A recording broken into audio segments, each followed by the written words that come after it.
أعوذ بالله من الشيطان الرجيم.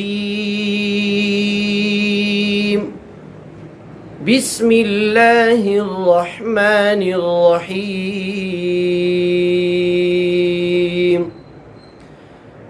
تبارك الذي جعل في السماء بروجا وجعل فيها سراجا وقمرا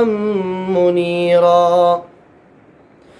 وهو الذي جعل الليل والنهار خلفة لمن أراد أن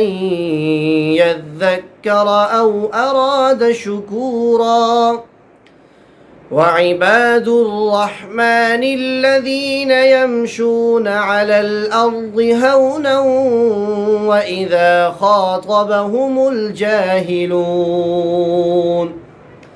وإذا خاطبهم الجاهلون قالوا سلاما والذين يبيتون لربهم سجدا وقياما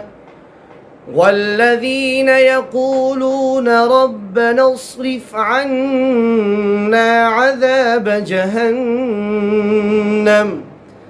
إن عذابها كان غراما إنها ساءت مستقرا ومقاما والذين إذا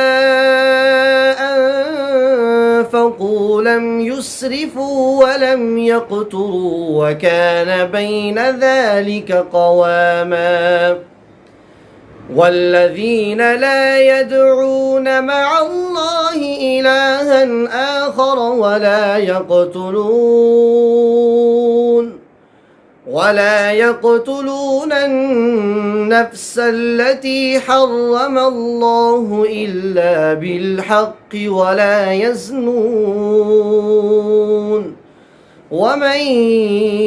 يفعل ذلك يلقى أثاما صدق الله العظيم.